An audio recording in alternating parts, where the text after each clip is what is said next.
I am so excited that we are entering year 2 of the support from the fireworks community team. I am so excited to have them hosting us today. They're a creative co-working space focused on supporting the local community and uplifting creative entrepreneurs.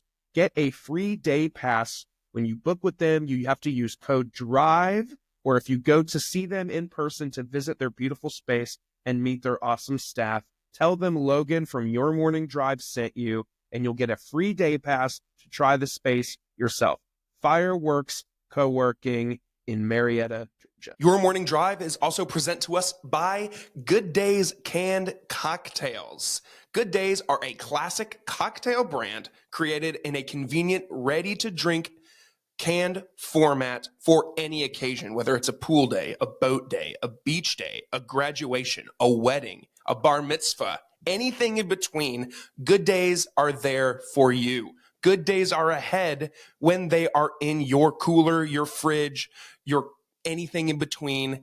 Good Days has your back. If you want to be one of the first to try their drink, you can do so by visiting drinkgooddays.com/pages/find-us to find a store near you selling their drink. Of course, you must be 21 years of age to consume and purchase.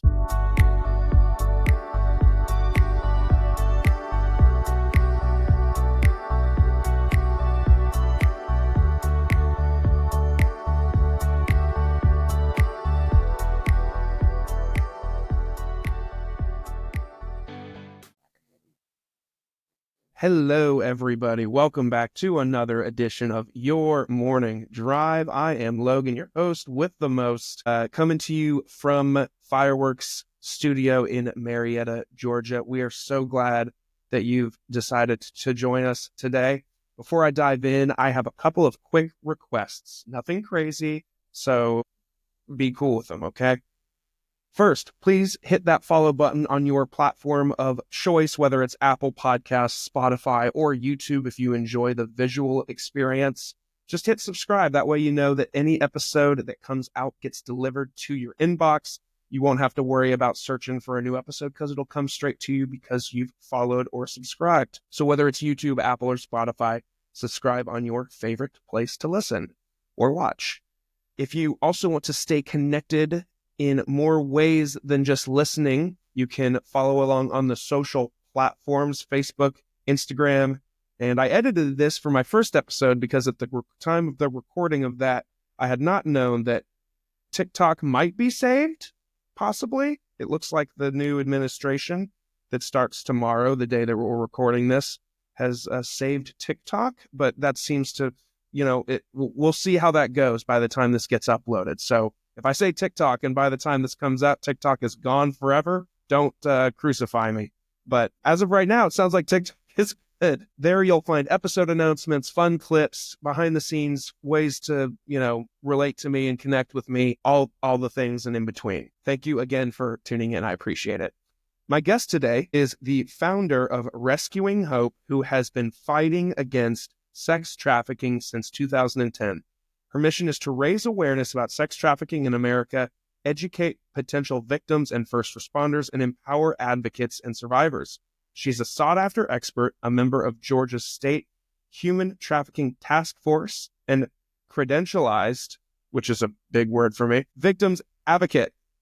Credentialed victims advocate. There we go. She's also a trainer with the National Organization for Victim Assistance, a Georgia Post certified instructor, and a Grace Commission appointee by Georgia's First Lady, Marty Kemp. She serves as a subject matter expert for the Federal Law Enforcement Training Center and has been recognized by Mercedes-Benz Greatness Lives Here program and Marquis Who's Who. She holds a master's in education from UNC Greensboro, authored Rescuing Hope, a Story of Sex Trafficking in America, and is a class certified speaker. Please welcome my new friend, Susan Norris. Thank you for having me. Wow, what a freaking intro. Golly, do you just feel the weight of all of that on your shoulders as you walk around every day? Actually, when people introduce me, I tell them to say what they want and make it up and we'll roll it. Wow. As I was going through that, I was like, good Lord, it's just boom, boom, boom, boom, boom. How do you do it all? Well, it's 15 years in the making, for one thing. And it really just evolved organically.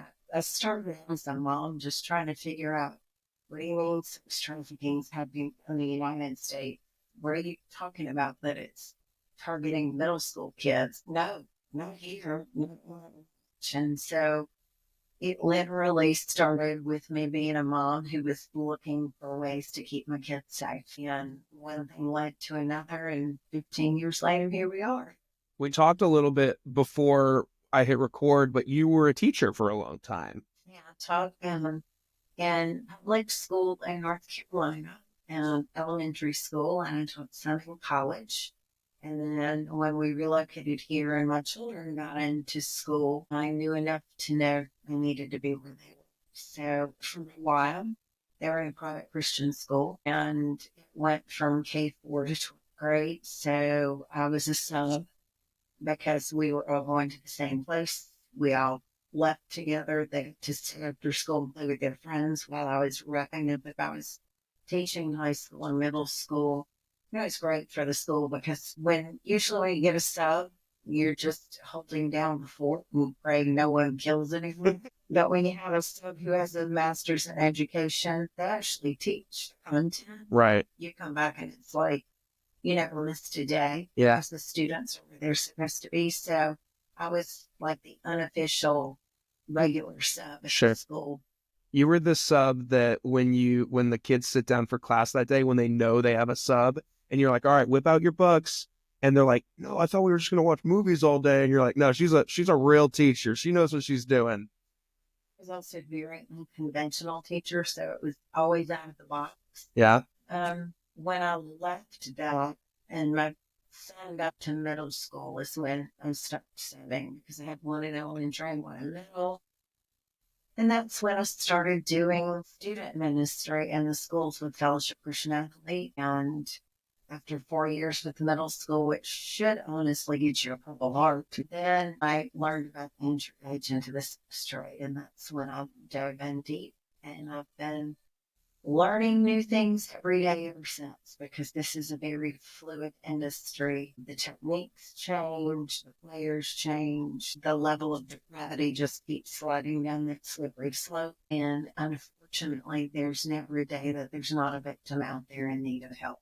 It's a lot for sure. I mean, when I was even just like sitting down the other day to prepare for talking with you, I was overwhelmed by the amount of just resources, which was hope, gave me some hope, but also just the sheer amount of, I don't think people realize, kind of like what you said earlier about how it goes on every day, all day, right in our backyard. And a lot of people, I think, are, ignorant because they don't know, but ignorant in thinking that it doesn't happen in our backyard. Like, please correct me if I'm wrong. I know you know these statistics, but isn't Georgia one of the most sex trafficked places in America, or Atlanta? To qualify because traffickers do not do a census bureau. True. They're not filling out polls. Filling out polls and they don't report to the IRS. No. Those things. Several years ago, the FBI did a study, and in that study, they identified 14 hubs where trafficking takes place, and Atlanta was one of those 14 cities where they see it happening a lot.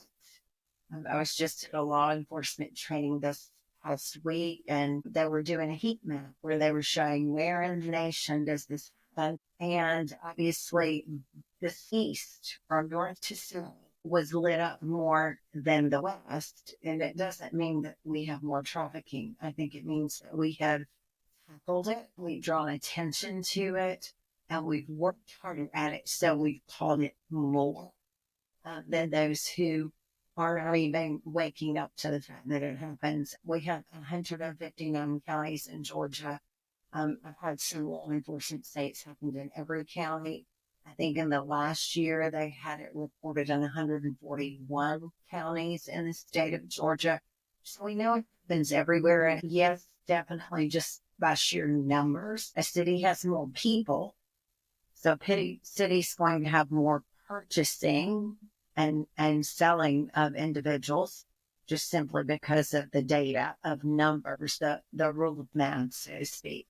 But it doesn't mean it doesn't happen in rural areas because they have seen it as well. It may look a little different, but it goes on everywhere. And then a study back in 2014 looked at 8 hubs, 8 cities where this happens a lot in the United States. Atlanta happened to be one of those cities.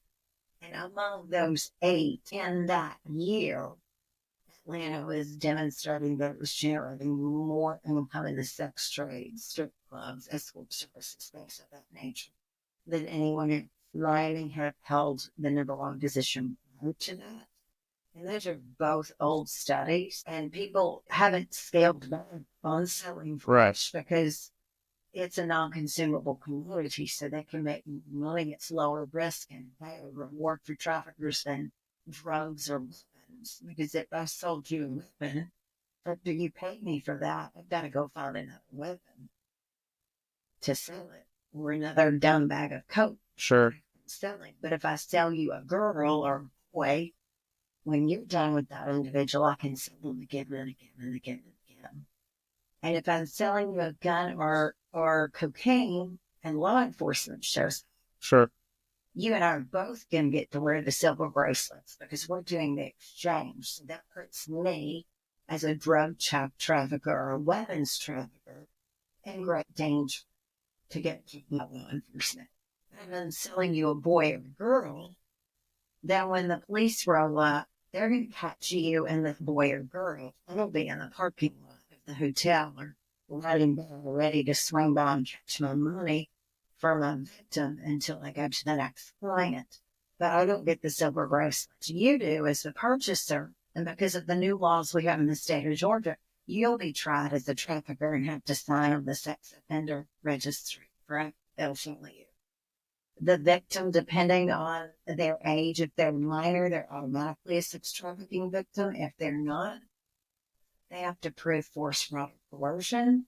So they might get arrested and then have to go back and be able to prove no, I'm a victim. So it's very convoluted. It is very profitable for traffickers, very high profit, low risk stuff.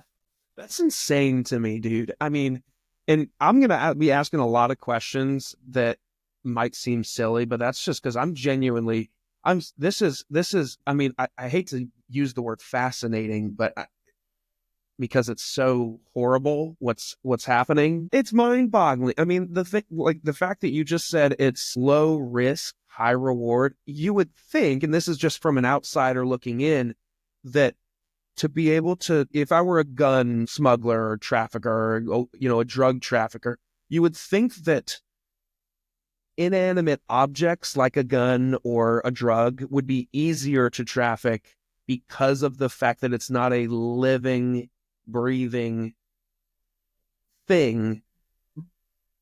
So the fact that there's more reward and less risk in trafficking actual bodies and human beings, that I almost want to say that's BS. There's no way. Well, it's because most of the transaction takes place through apps or some way on the internet, and with these credit cards, you walk into a grocery store and load however much money on it you want. The seller can pay with that credit card that they've loaded money on, and they're not at risk of someone finding them. And then, the purchaser, and then the person receiving it gets the money electronically. They never physically have to see. They don't have to lay eyes on the purchaser. They can be hidden behind screens, behind phones, and without turn on any crime show, there are burner phones everywhere, and don't think that it's just happening in fiction. So there are ways to operate without anyone being able to track you down. And, with regard to the apps, you talked about TikTok at the beginning before things started. A lot of these apps are controlled outside of the U.S. So let's say that our law enforcement see something and they're like, okay, we need to get into that Instagram account. We need to be able to see what's going on or whatever. Another one of our sponsors today is Jessica Sorovchek Photography. Jessica Sorovchek Photography offers personalized portrait sessions that bring out the best in every moment. Whether you need family portraits, senior pictures, or photos for your engagement announcements, Jessica combines creativity and expertise to deliver breathtaking images you'll treasure forever. She provides tailored sessions to fit your needs, high-quality images with attention to detail, and fun, friendly, professional service. Capture life's most special moments with Jessica Sorovchek Photography. Book your session today. Well, if it's not based here, our little orders and our subpoenas and all, They only go so far. we like to hope that they have a conscience and would help. But a lot of these people are as depraved as those that they're going after because it's all about the money. And so it is somewhat difficult for law enforcement at times, and they are working constantly trying to find enough information to make things stick.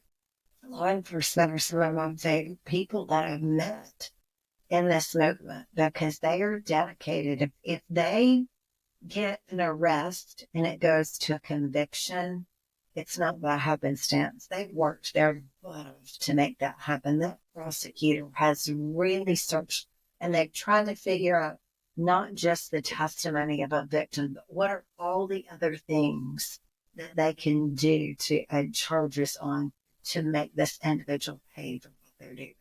It's so insane to just listen to you talk about this because I think you might be, unless I'm forgetting somebody, you're the first individual that I've talked to about this kind of subject before. And so just listening to you say all these things, it's insane. And it makes sense. It's also just a funny coincidence that the person that I talked to this morning before you, she was devastated that TikTok was taken down because that's how she built a new brand and how she built a business. And I understand it from that standpoint.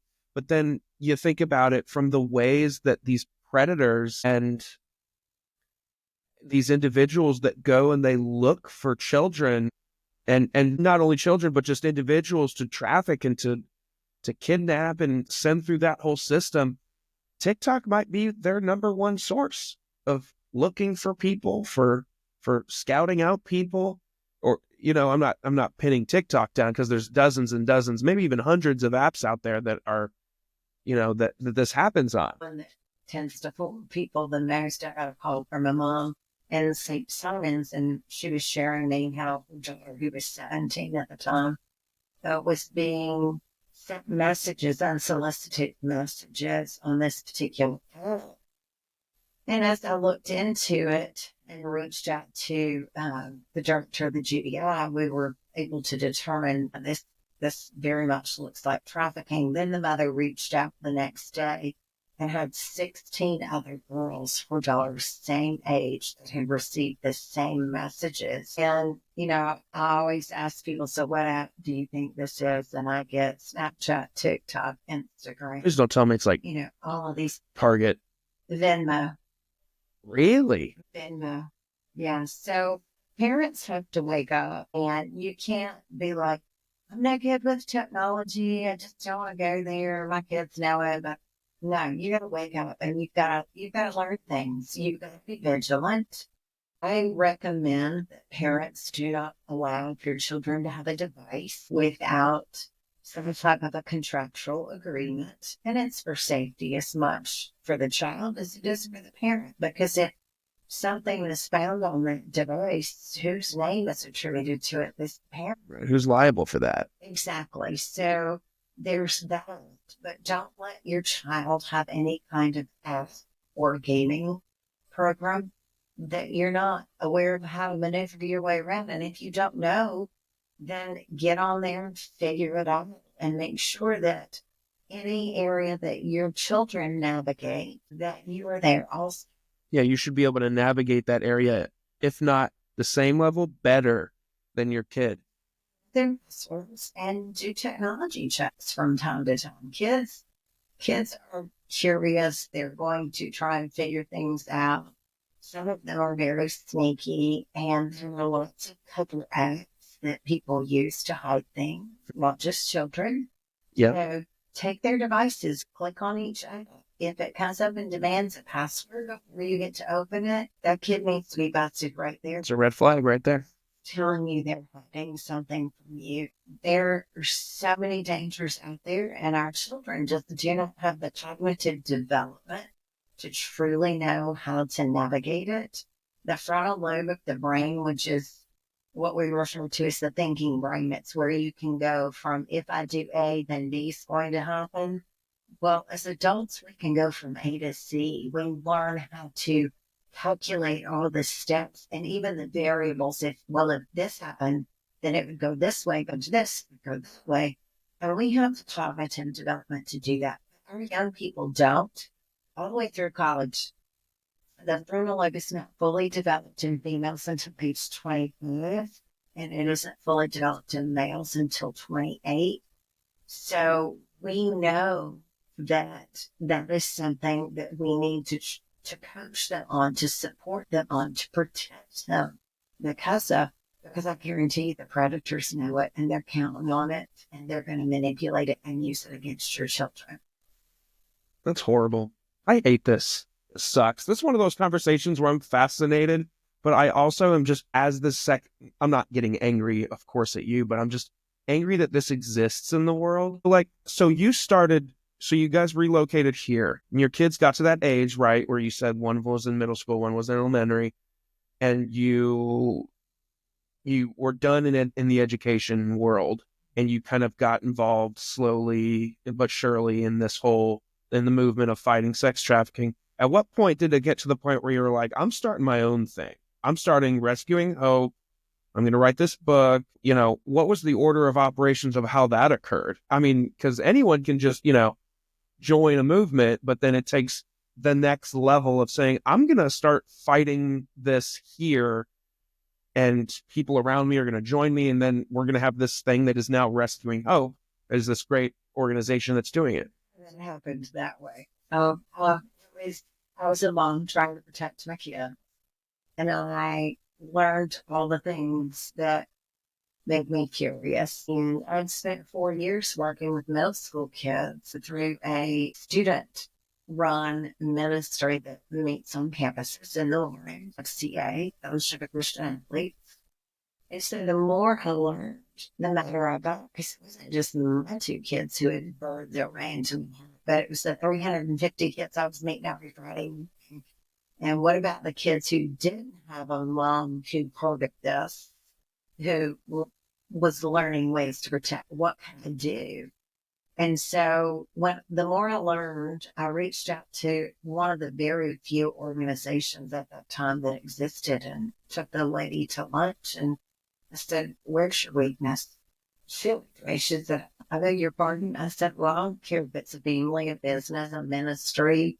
There's always one area that you could shore up a little, that you could make a little safer, that you could do some things to tweak. That's just life. Certainly. None of us are experts at all the things. I wish. Or how much we try. So she said, well, kids don't know that they're at risk. And I'm like, okay, what kids? I said, like, the kids overseas, because like everyone else, you think trafficking, you're thinking Thailand, Cambodia. Sure, anywhere but here. All the poor little kids, and that's just how brazen we are as Americans. We think everyone has a problem except for us. Even our government's approach to this was that they used to do the trafficking persons report on all the countries around the world and point out the problems, and it took a while before we were like, we might need to look at our own backyard. So she said, no, right here. And I said, right here is in the U.S. She goes, no. She said, right here is in Cobb County. And they're like, no, I'm not going to let that happen. So I rolled up my sleeves and started interviewing. The more I found the information, we're going to get this to all the kids. I don't know all the kids in Cobb County. A movie would have been great, but I don't have millions of dollars or any movie clout. I wish I did. And I've never written anything other than a blog post. But I really felt like I was being called to write this book, and I wrote it, and it released on New Year's Eve, 2012. And I thought, okay, that's my part of this. So I'll go figure out what I'm going to do when I grow up and, start trudging along that trail. And my phone started ringing. And it was the young ladies that I had interviewed for writing this book that were victims that a detective had introduced me to. Mm-hmm. And it was, hey, Mama, I'm in jail. I need money on the books. Can you do that? Hey, Mama, I need diapers for my baby. Hey, Mama, I don't have anywhere to sleep tonight. Hey, Mama, I need food. And I'm thinking, Glenn, why are you calling me Mama? I gave birth to 2 kids, and you're not either one. I was gonna call you Mama. And 2, what are books in jail, and how do I get them there? And what do you mean money on them? I was as green as the trees. And the girls laughed at me, and they honestly taught me along the way. And for whatever reason, they chose to call me Mama. I never referred to myself as that. I would always introduce myself as Susan. And so I met them where they were. And when they needed something, I would go on social media. At the time, everyone was on Facebook because this was 15 years ago. And I would put out there, hey, I have a young lady. She needs to be flown to a recovery program. I've got to go with her. So I need 2 airline tickets. I need a rental car. I need 1 night's hotel stay. And I'm going to feed her. Can anybody help? And people would just drive by my house and give me money. It was crazy. I mean, life be good if you could just throw out, hey, I need a new set of tires for the car. But for whatever reason, I mean, I was getting people giving me their miles saying, where do you need to fly with the flight? It's amazing. Tow points. People were sending checks, and I kept saying, I can't give you a tax deduction. I'm not a nonprofit. I'm a one-trick pony here. Me and my minivan held together with bubble gum and duct tape, riding around town trying to solve the world's problems. And then finally, my husband said, your 3rd child's about to kill us and bankrupt us. You need help. So I reached out to the time there were about 5 nonprofits in the community that I knew of that were doing this work. I called one of the leaders who had become a really good friend through this. If I got donations for something, I'd give them to him or to the lady who introduced me to the issue. If volunteers wanted, I'd send them to them. I called and said, hey, I'm thinking about starting a nonprofit in this arena. Would that mess us up? What do you think? Yeah. Great question. He just laughed at me. He goes, we've been taking bets on how long it was going to take you to figure out you were supposed to do this. He said, yes, do it. So this August will be 10 years. We've been an official nonprofit. Congratulations. Thank you. It started at my kitchen table with me and 3 college interns who basically wanted to help the fight. And I'm like, okay. They said, we can be your interns. Okay, what's that? What do I need? I mean, I was blonder than a Yeah. baby. Yeah. I really learned every step of the way. I've been a perpetual student for 15 years. The real experts are the survivors. I share what I've learned from them when I'm invited into places that either people don't know them or people don't invite them in. And I go and speak in those places. And so it grew from my kitchen table. We're now in our 3rd location, if you count the coffee shop we lived in for almost a year, as far as office space. And we've grown from literally being reactive to being proactive and to putting things in place because we see needs, and we've been able to cultivate new programs to really assist survivors, but also to go upstream and to look at, who's throwing these girls in the road, go downstream and pull them out, and definitely help them. But it would be better if we could get a book for California and prevent this and train other people on how to look for them and to help them get out of their situation. Because contrary to what most people believe because of Hollywood, it isn't typically a snatch and grab kidnapping type of thing. Force is one of the ways that people are taken into the sex trade, but the latest data shows less than 1% of victims are taken into the sex trade that way. And a lot of them find a way out, but the statistic that is still swimming in the movement says that only about 1% get out. So if you look at the number of people that we and other organizations we partner with are serving, and if that's only 1%, this program deep we've realized it is the black hole of depravity and the driving force behind the demand is pornography. I want to ask you something that you might make me take out later, but I'm going to go for it. There's all these, it's just been on my mind since you started. There's a lot of chatter and a lot of conspiracy out there about how there's a lot of organizations and people who essentially that Hollywood is a giant sex trafficking thing, that a lot of our biggest leaders and celebrities and famous people, whatever, are involved in this giant sex trafficking ring that has all this money. It makes them all super rich. Do you have any opinion about that? What I do know is it is a known industry where people are manipulated to do things they don't want to do. There's been tons of stories that have come out about girls who have had to post nude or had to sleep with people to get where they want to. In Hollywood, that's not just Hollywood. No, that's life. Gravity of humanity. So, do I have proof? No. Do I believe that it goes on in those arenas? Of course it does, because those people are used to getting whatever they want. Anyone with great wealth, not just actors and actresses, but people with great wealth are very accustomed to not being told no. People of great wealth are accustomed to getting what they want, when they want, how they want. And you have to have excess cash flow to be able to purchase. So does it happen out there? Yes. Have I served survivors who were trafficked out in California around the movie industry? Yes.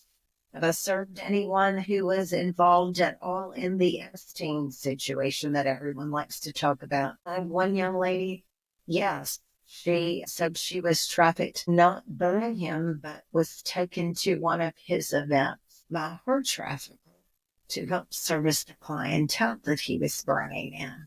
Do I have proof? No, but I get to sit with these young ladies, not once or twice, not every 12 months, but over years, as their stories unfold. Because sometimes get read to their counseling sessions with their complex trauma therapists. I've seen girls pull their hair out by the root when they're in the middle of a trauma spiral.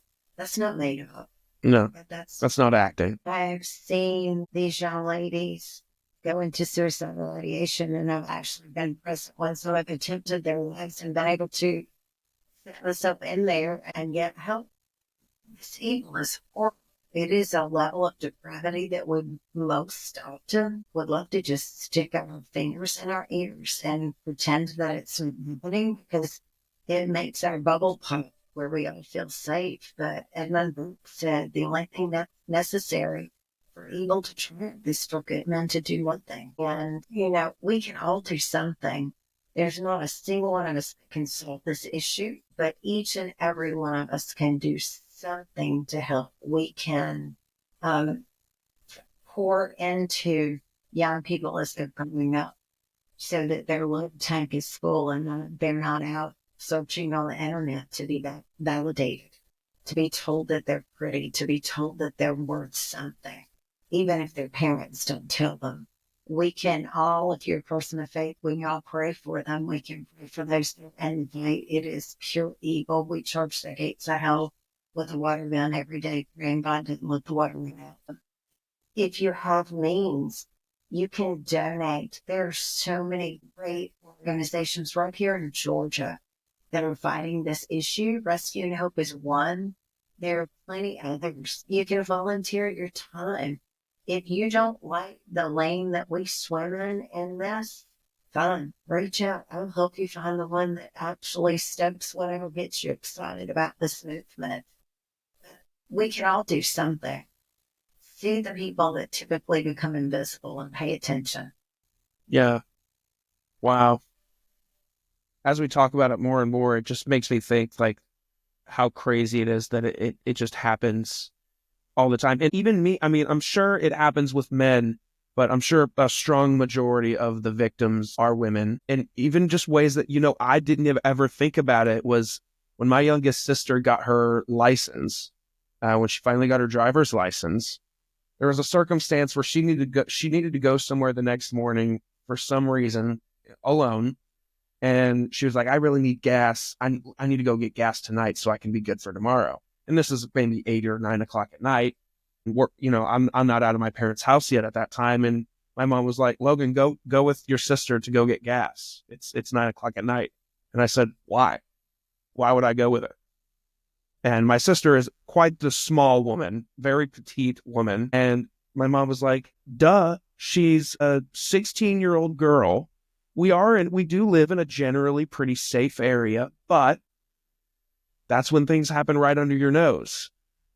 Go with her to go get gas. And I thought, oh my God, I've never had to think about that because I'm a guy, and sure, I know it happens to men, but it never has been something that crosses my mind. And in that moment, I was like, wow, this stuff happens everywhere and nobody thinks about it.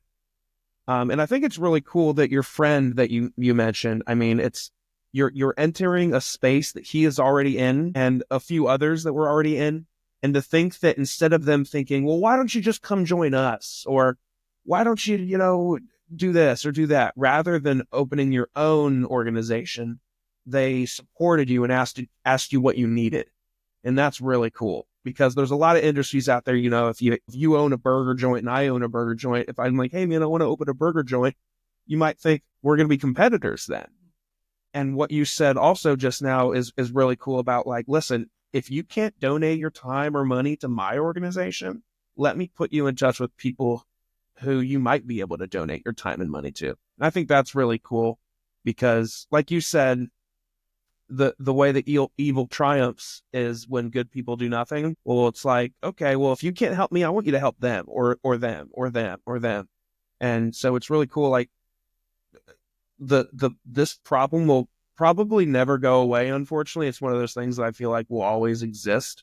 But the more and more everyday people that step up and do something about it, the less likely it is to happen in our own backyard.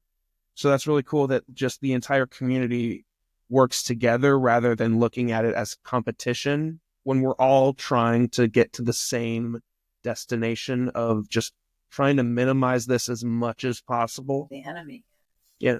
And the other organizations are not your enemy. They're your partner. Exactly. And if they have a victory, rather than being mad that they had the victory and say, I wish that had been me. Mm-hmm. They got a $10,000 grant or whatever. Sure. You need to realize the win for them is a win from sure because we're working together.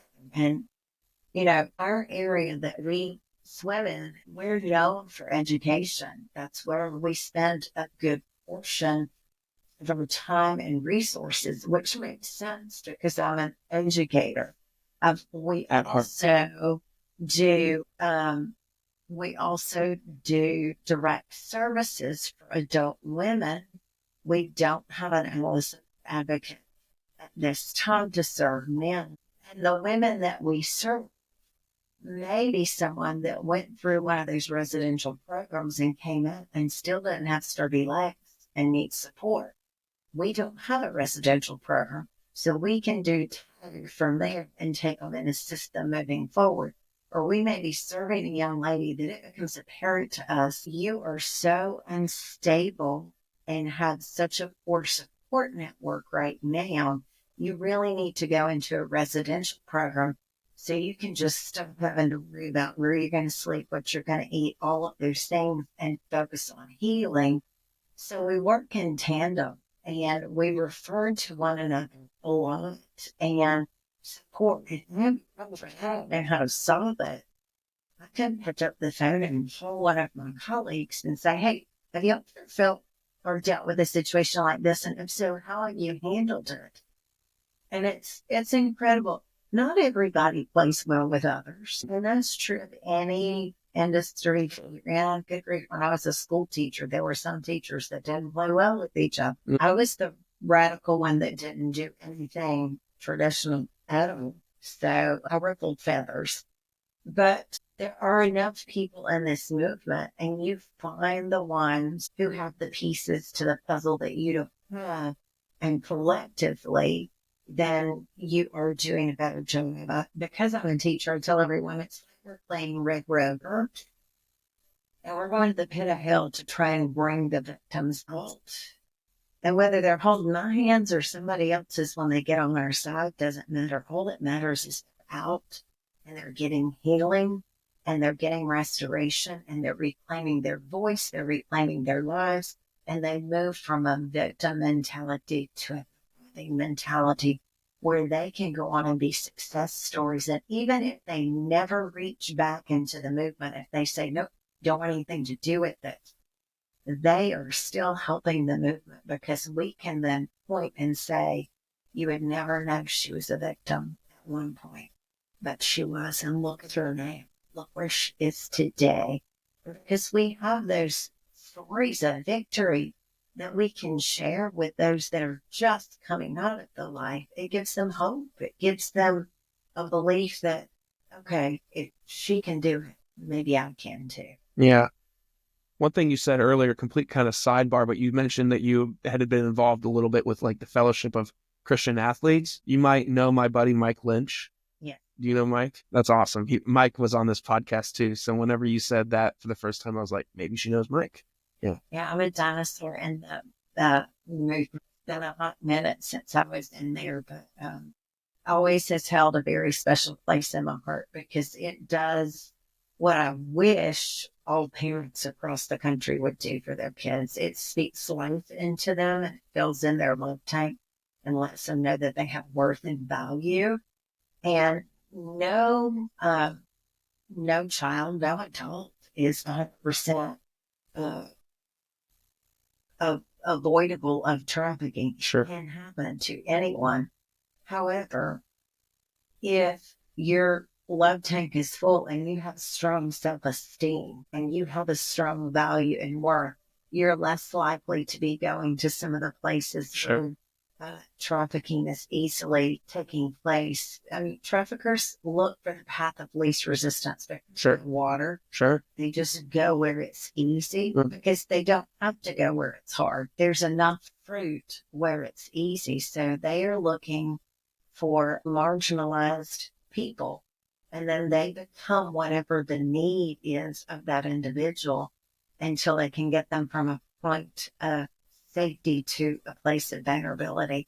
And then they flip the script. Such BS. It sucks. I stayed with a trafficker once and I said, so tell me. You spoke with a trafficker? Oh, so many. Yes. But this one I interviewed for my book. He was no longer living that lifestyle, but I have talked with traffickers that still were. I've talked to drug dealers and gang leaders, and it's kind of hilarious. My life is not what I ever anticipated. Wow. This particular guy, he was allowing me to interview For the book. We spent about 3.5 hours together with my favorite friend of the day that was sitting there with his sidearm, and that was the detective who Sure. he called me one day. He goes, hey, Susan, I found you a pen. I said, hey, Jeff, I don't need a job. And next thing I know, a week later, I was sitting in a church in a prayer room, because Jeff said, if God doesn't get him, I will. So we were in there having a conversation, and I said, well, what do you look for? He said, what do you mean? He said, like, what's your number one criteria that you look for when you're looking for a victim? Because I'm thinking, I'm going to go home, I'm going to sit my kids down, and I'm going to say, no matter what, you're not going to be this. whatever this. Right. And he said, well, and he gives you the answer. I do what he said. I would say he said kind of like what you were just saying, like weak people who are seeking attention. Oh, Breathing. God. Yeah. How evil. And I like to be when I said, well, I am blonder than I pay to be. You're going to have to help me under what you need. And he said, well, we can go over here to Lennox and we can walk in the food court together. And so to take on you, point to any young lady in there. And I can tell you how I'll get her as far as And he unpacked personality by personality by personality. And as he did, he began describing basically all of my kids' friends, my kids, any other kids that I knew. And I can't go home and tell my kids you can't breathe. So we had to come with a different tactic. How did you approach that interview? I mean, how do you go in and not sit across from someone like you and I are right now and just shove the microphone across and just want to strangle him? I mean, when he says breathing, does your stomach just, like it did for me? As you tell me, I get goosebumps and my stomach just dropped. I mean, how do you sit in there with someone so evil like that? Let's bury all the traffickers up to their neck and then let's move the grass. Right. Yeah, that's not a very Christ-like thing to do. Sure. As a Christ follower, I had to pull back and I'm like, okay, God. How do I do this? Yeah, you would not like take Jeff's gun and end him. That takes a lot of I don't know if I'd be able to do it. What I learned from this particular man after talking with him was hurt people. Someone raised in a very well-adjusted, secure, loving, two-parent household where they didn't struggle financially, they weren't assaulted sexually, and they constantly felt celebrated and cheered. And those are not going to be your traffickers. The trafficker is going to be someone who in some way was marginalized themselves. And it's survival of the fittest. And they're going to do what they have to do to get on top. Actually, two of the female traffickers that I interviewed had both been trafficked and then clawed their way to the top of that ring and decided, you know what, if anybody's going to make money off of this party, it's going to be me. And they broke off and ended up grooming and recruiting and trafficking other females. You know, you'd like to think that if they came into that situation, that they would never want anyone else to experience it. But there's two sides to it. And, you know, you can find twin boys who are raised by an alcoholic father, and one's a drunk, and the other is a thriving, just masterpiece of a human. And you ask them, how did you get here? And their response is very much the same with the dad. I have what you expect. It's just how they do deal with what is delivered to them. Do they say, I will never be that and make choices different? Or do they just assume, well, this is my life and this is the path that I'm following? One of the saddest stories I think ever, one of the young ladies that I serve, she's made herself very involved in active in this movement and speaks and does a lot. And she came to me with a story that I had no choice but to leave. And I actually asked her if she would ask the young man if we could share his story anonymously. And he gave me permission. And he wrote the piece that we have in print that we make available to people. And it's the life of a trafficker. He was arrested as a trafficker 14 years old because he grew up as a generation trafficker. It's what he saw his whole life. And the thing that broke my heart was he said, I never knew I could be anything else. I didn't know I had the choice to be a doctor or whatever. His dad trafficked, and as he got older, his dad gave him some of the older hoes, as he says, that he trafficked while Dad was acquiring new people so he could learn the ropes with people who wouldn't get him pushed out. So you've got that going on. Then you have victims who say, when the trafficker raped me the first time, I pretty much knew what was expected because my dad or my uncle or my boyfriend or my neighbor or my cousin or whatever had already done that to me. So I knew what to expect. So it's not always those individuals who come from difficult situations, but there's some hurt, there's some wounding, there's some vulnerability in there somewhere. The data says that anywhere between 80 to 90% of the domestic minor trafficking victims that are found and receive services were first sexually assaulted by someone prior to ever reading their truth. So they've been groomed by someone else. They just didn't realize they were being groomed for truth to come along with their sixth sense and pick up on their abilities. Remember what I said earlier about as you keep talking, I keep getting angry? Yeah. Lee, man. On the same token, I had the opportunity to sit down with a purchaser and to talk with him. He actually came to me and he said, I want to, first he complimented the work we were doing at Rescuing Hope. And he talked about how he had watched me. I've known this man for a long time. And I asked him the same question I ask everyone, why do you want to do this? This is, you don't just wake up one day and go, hey, I want to get in sex trafficking. That sounds cool. And he said, well, I want to be part of the solution because I've been part of the problem long enough. And I'm like, I'm sorry, what? It's just someone you've known? He's the one that I went to church with every. Oh my God. And so he wanted to meet with me and he wanted to tell me his story. I said, you meet with me and my husband. Right. With you by myself. And the following week, we met with him in the room while our church service is going on.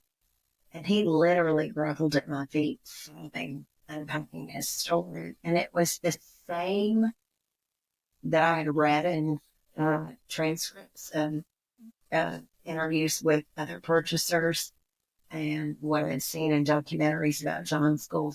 It had the same sort of words in it. It all started with porn. It started at a young age because what people don't realize, and there are a lot of studies out there that are tracking this now, that your brain responds to pornography the same way it responds to drugs. And they've actually done brain mapping to prove this. I'm not surprised. So you're not chasing the drug. You're chasing the drug that's already in your body, the dopamine release, the chill, feel good. Sure. Sure. And just like you start with weed, and after a while, that's not doing it. So you go to something stronger, and then that's doing you to something else. Then when you finally, if you keep chasing that, eventually you're going to end up in a body bag. Well, with pornography, you may start with soft porn. That could be a Victoria's Secret catalog. It could be commercials that are very sexually explicit because our culture sells sex. Sex sells, unfortunately. They could go from that to starting to look for a few things. And after a while, what is the norm of porn? Just what your parents' generation grew up seeing as porn. That's not going to get on the dopamine release. So then they start seeking, and it goes one of three tracks, or it could be all three. It could be that they're looking for gonzo porn, which is rapidly hard, beating up, abusive. It's some of the most violent gonzo porn out there. It could be that they go after bestiality, just sick, twisted things that they do with animals. Or it could be child porn. It could be teen-on-teen porn. One of the top things that search in porn sites, according to the data, is daddy-daughter or teen porn. So they keep going younger and younger. Now, because so much education that's happened, people do not refer to pornographic images of a minor as child pornography anymore. It's now labeled truly what it is, which is child sexual abuse material.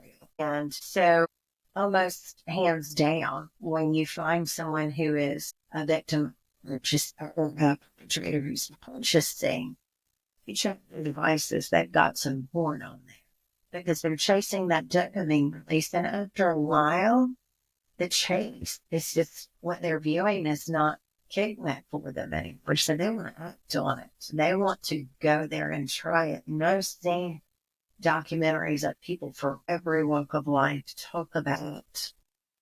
I never had any intention of doing this, but I viewed porn and I saw an opportunity and I thought, this might be the only chance I have. And then they start going down an even slippier slope than they did to begin with. I feel like I could talk to you for like 5 hours, but I'm not going to do that to you. So tell me more about Rescuing Hope. I mean, you've mentioned a couple times programs. What kind of programs does Rescuing Hope offer to victims and people who want to get involved? So we know that we need all eyes in the community looking for this. It's called a crime hidden in plain sight. And you don't know what you're seeing until you are given the proper lenses to look through. So we have a program that we do in the community called Reality Check.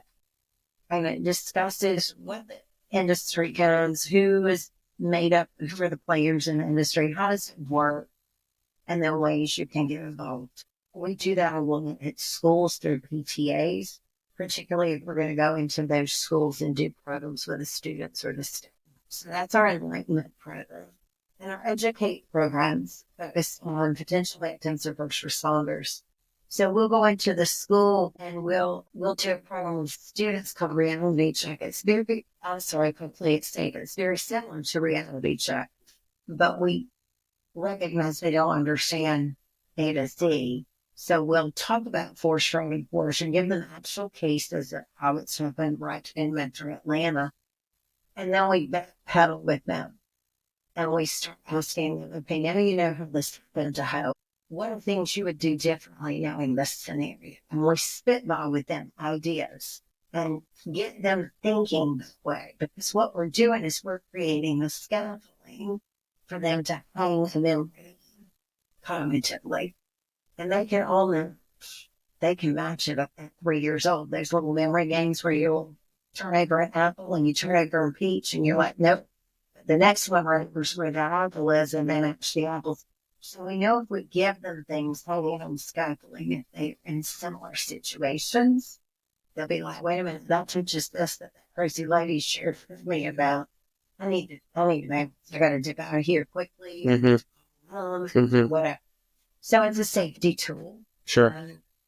And we did 2 years ago, we brought that program into Marietta City Schools and we trained over 6,000 students. At the end of this month, I'll be going into the 6th grade academy and doing the program of Marietta City Schools 6th graders again. Great. We also do a program for teachers called Sex Trafficking 101 because CSC Georgia tells us that 80 to 90% of victims are groomed, recruited, and lured while they're still attending school. That means the trafficker has made contact with them, most likely on some type of an app or social media platform. They may have actually met them and they're building trust. They're investing in their potential asset. So they may be buying them things and doing other things for them. And teachers, custodians, cafeteria workers, they're seeing signs of this. They just don't know what they're seeing. We also go into medical facilities and urgent care women's centers or ERs, and we provide training because 87.8% of victims that were in a study said they went to one of those places at least once, if not multiple times. And we've got a partnership now with Wellstar Corporation. Great. And we offer training to them. And when we go in and do that training, then we hear back from them that they are able to assist victims to exit the life as a result of that. So they've credentialed our training. So is the Georgia Nurses Association. And then I am post-certified to do law enforcement training. And my mother's always cringes over that. But I don't teach tactical or code and how to chase things of that. I put it from a victim-centered, trauma-informed perspective. And it's because these young ladies and young men have been basically treated equivalent to prisoners of war. Sure. They've been mentally manipulated. They experience Stockholm Syndrome on steroids. And if you go at them and treat them like you would you or me, you're not going to get any. Where you are talking about feeling safe and your sister going and getting gas and all that, we all do something called neuromapping. We do it all day, every day. We don't know we're doing it. It's just innate. If your sister went by herself to get gas, she would pull up, she'd look around before she got out of the car.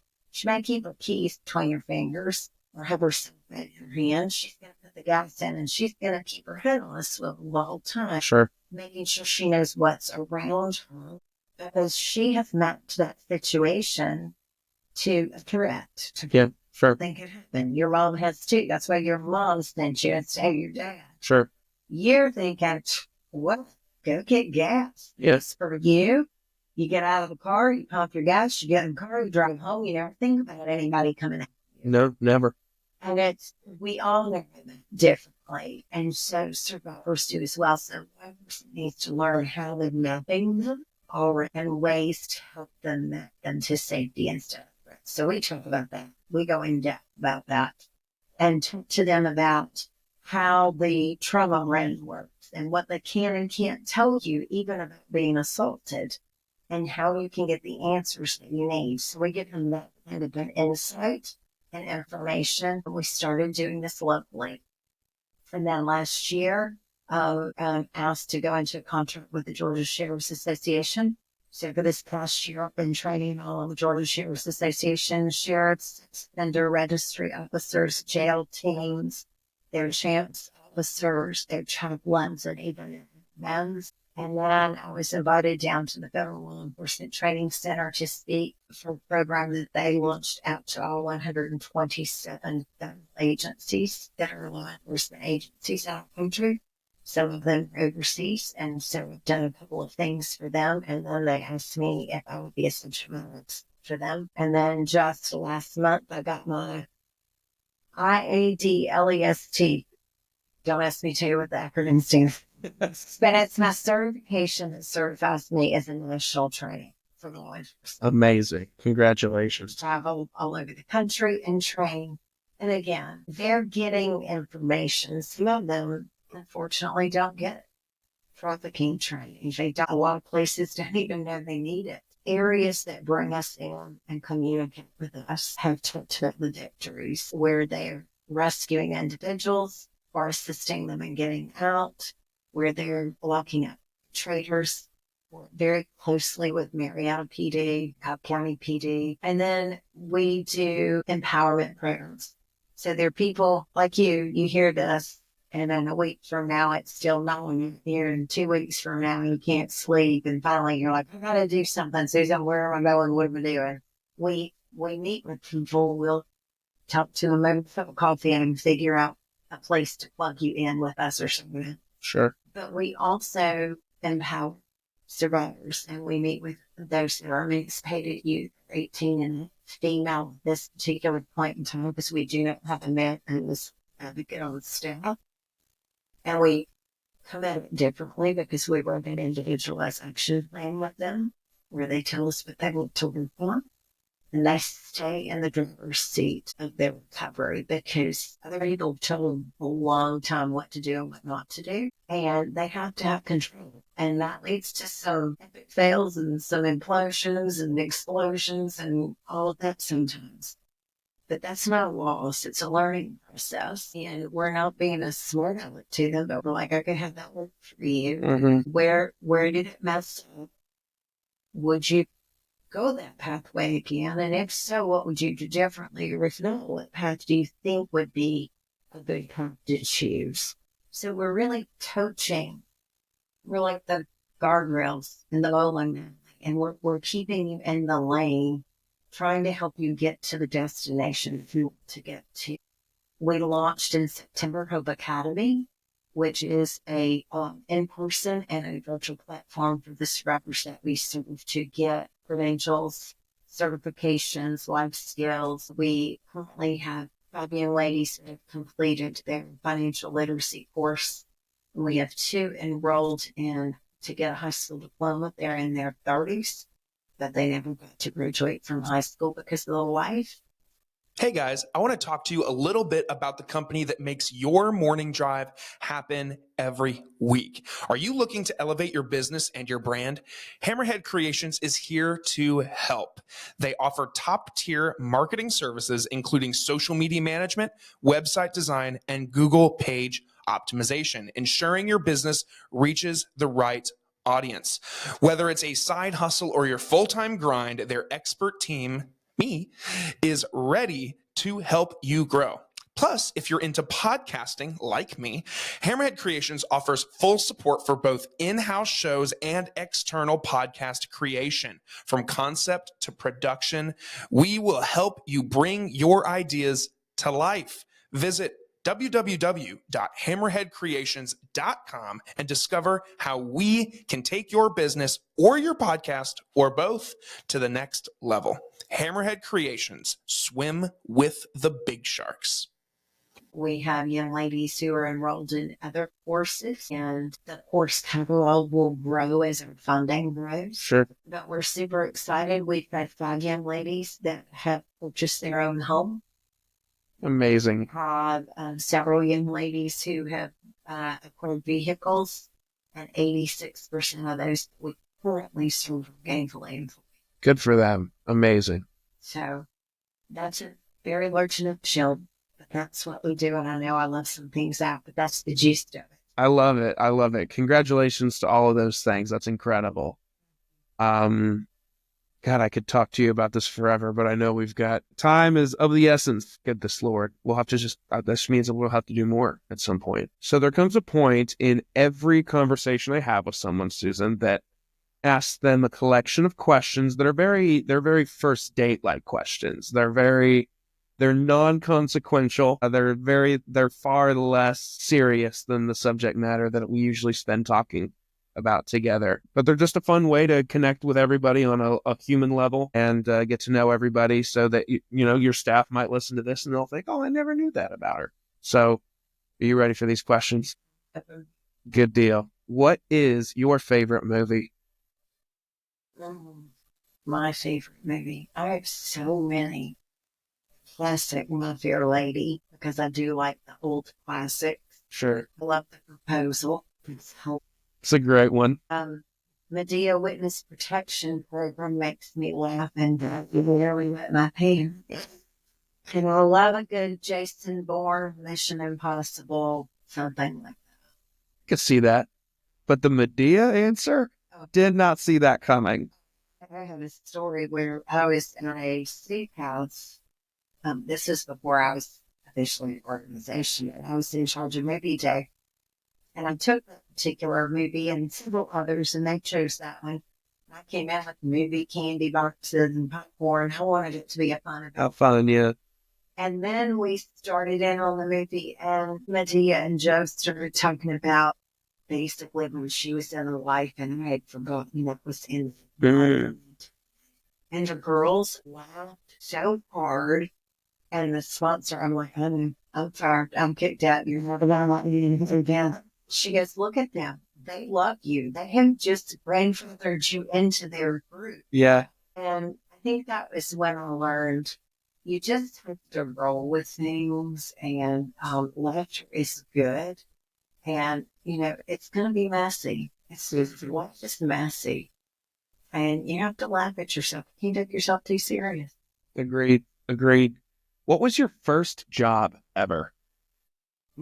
First babysitter. Makes sense.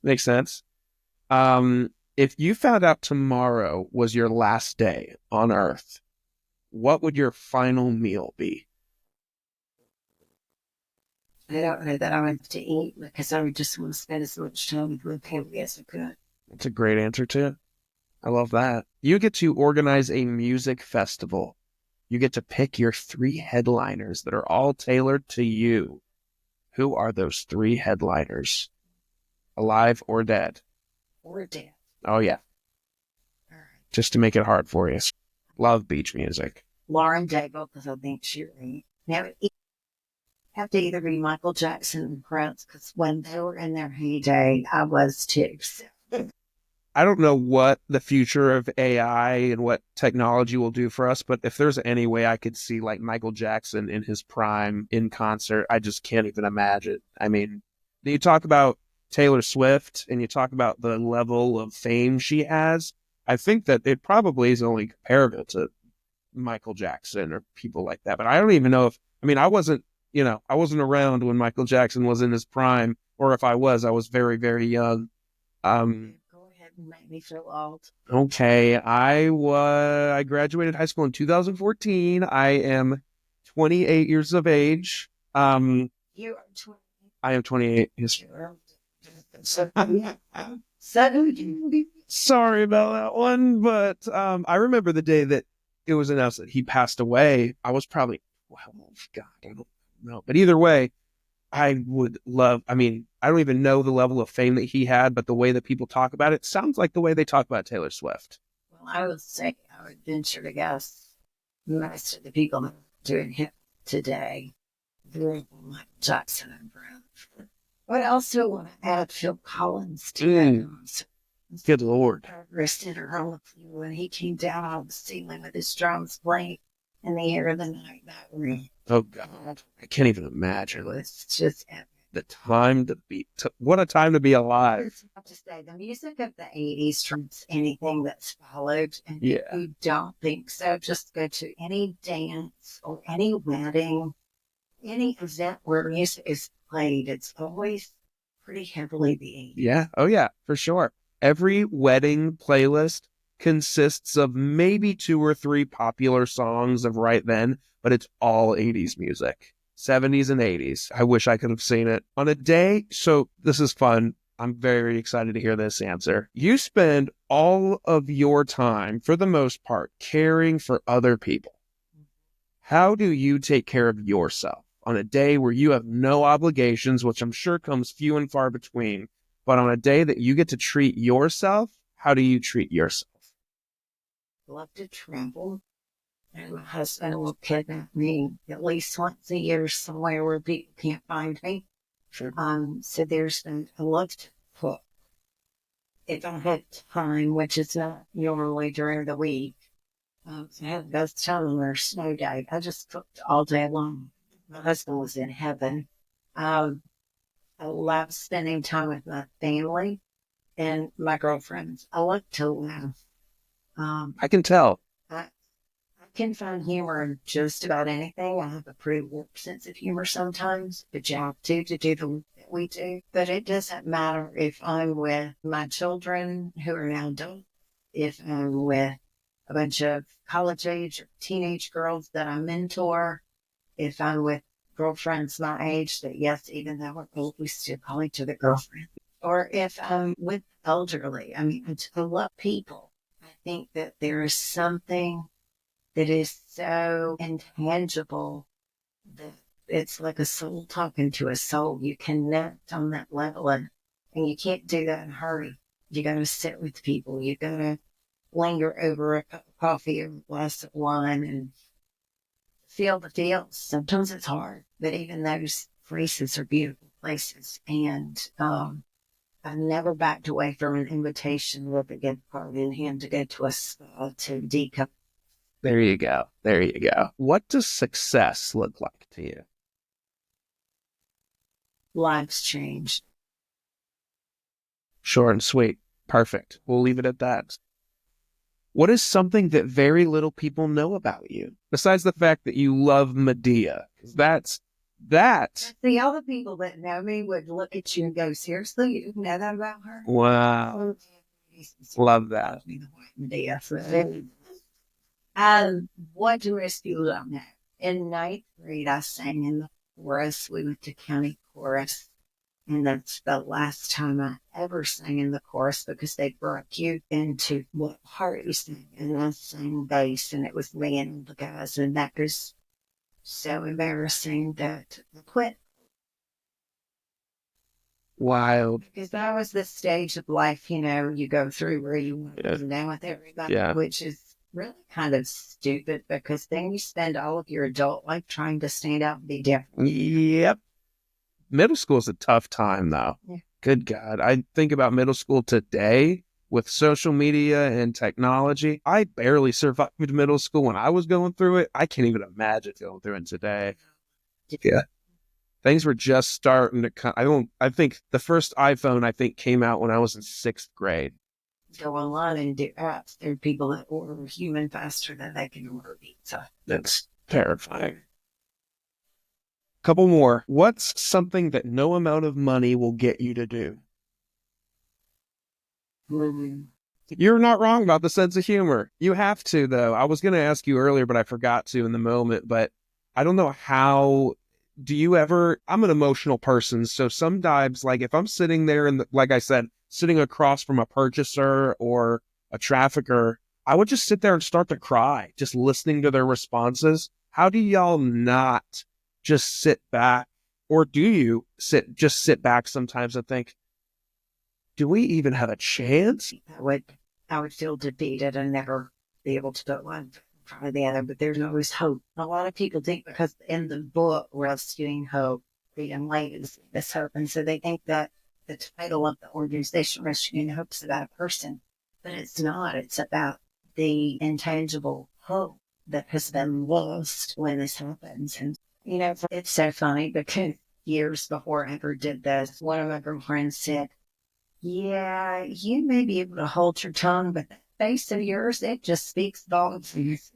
And so the Lord has really had to give me a poker face. I have sat and listened to some things where inside I'm totally going just berserk, and I'm, you know, my mouth's to the and I'm just sitting there looking at someone going, okay, keep going.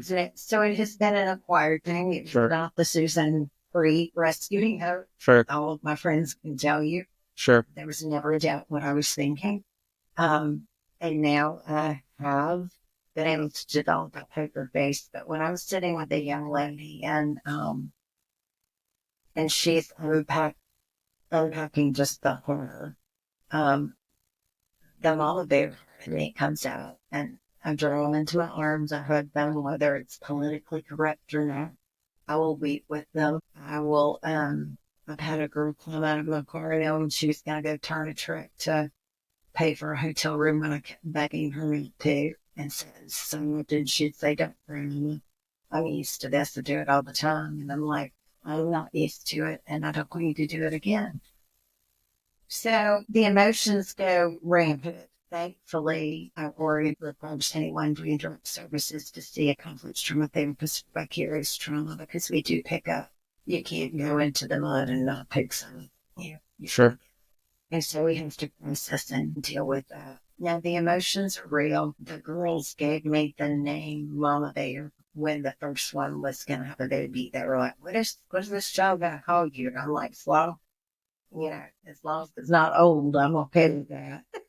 And she said, Mama Bear. And I said, why Mama Bear? She said, because that's how you come out and fight for us. So, that's sweet. And I had a therapist one time say, you should tell them to stop calling you Mama because traffickers require the victims to call you Daddy as a control mechanism and a false sense of family. And so that's exploiting them to call you Mama. So I thought, okay, well, I don't make decisions without consulting the experts. So we were at a retreat.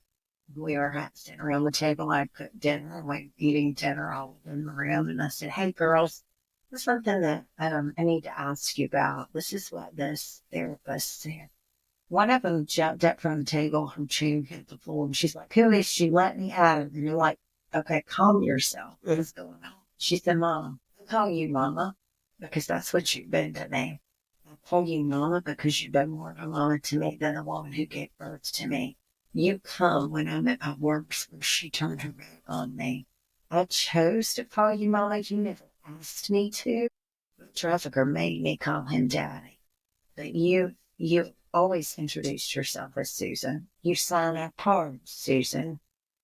You leave a message. This is Susan. She said, I gave you the title Mama because I chose it for you. Oh, that's sweet. That's very sweet. And then I guess I'm intrigued to hear this last answer. What is your biggest fear? Missing one. Dropping the ball. Not being a cognizant of what I should see when I could have made a difference. These weren't heavy. You said you're right. You're right. You know, I lied to you a little bit. It's like half fun, half heavy. But maybe I should have led with the heavy ones. I don't know. But now, Susan, I'll give you the chance to, as if this hasn't been as if you didn't just a few minutes back go into all that Rescuing Hope does. Go ahead and advertise. Tell the people about Rescuing Hope, how to find, how to get involved, all those things. Absolutely. So we are on Instagram and Facebook and LinkedIn. You can find us on those platforms. If you ask me to connect with you personally on those, With the exception of LinkedIn, I won't. For safety protocol, you can follow the organization, Rescuing Hope. If you need to email a question or something that you're curious about we didn't address here, you can email me at susan@rescuinghope.com.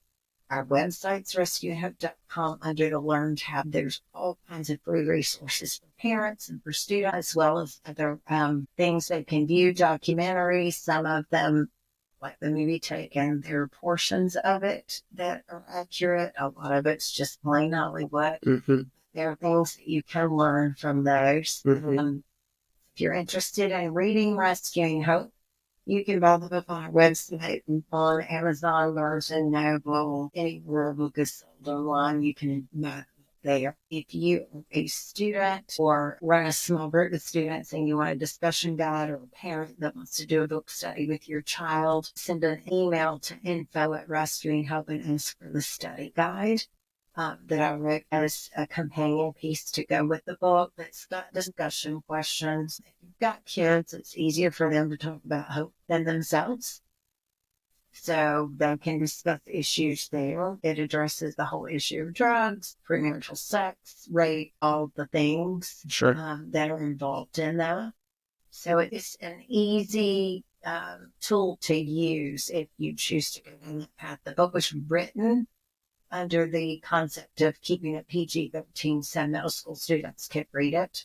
But we've had plenty of adult groups to do studies with it as well. When you finish, if you do a study, send me an email and tell me you did the book study, and I'll do a 30-minute Zoom call with your group to answer any questions that I can in that time. We have volunteer opportunities. If you want to volunteer, send an email to info@rescuinghope.com and let us know. You'll have to have background check and some other things before you gain access to the organization for a safety protocol. And we can't do what we do without financial partners. And so if you want to give, we're on Venmo. At our website, there's a donate button, and you can give electronically that way through PayPal or through our Stripe app. And then it also has a mailing address if you want to do it the old-fashioned way and run a check if anybody has any of those anymore. And then our gala that we have every year will be August 2nd. Tickets typically release around June 1st, and that is an epic event. We sold out a couple of years ago. We added 100 more tickets on. This past year, we sold out 3 times because we would have people that would say, I had a conflict, here's my tickets back. So this last year, we sold out originally in like 4 hours. Wow. So you're not the only one, Taylor Swift. And then it took us a few days when we had the other 100 to sell it again. So there's an opportunity to be a sponsor. We also do a lot of training with corporations and really look at your industry and how you can help fight trafficking. We do it in the hospitality arena for those industries that go into homes, such as plumbers, electricians, exterminators, nurses, doctors, you name it. If you're not sure how your organization can fight trafficking, again, just shoot me an email. We'll get together and we'll figure out that solution together. But we would love more partners any way that you want to get involved. We need you all. So come be the key to someone's freedom. All of that. Susan, thank you so much for taking the time to be here with me and to tell me all about what you do and all of the things around it. Me a lot about just the whole world of the evil that you fight every day. And just also thank you for the work that you do every day. I'm sure you get a lot of thank yous from, the people that you work with and the victims that you've worked with, but I don't think there could be enough thanks that go to people like you. Thank you for the work that you do. Everybody, I will be sure to the website for Rescuing Hope in the description of the episode. So if you're interested in what we talked about, you can quickly just scroll down and tap on the link and get straight there. You don't need to go searching for it or anything like that. And a link for of course, everything she talked about, the resources, the book, all of those things will be there as well. And we appreciate Susan for being here tonight. We appreciate you guys tuning in and listening today, and we will see you next time. Take care, guys.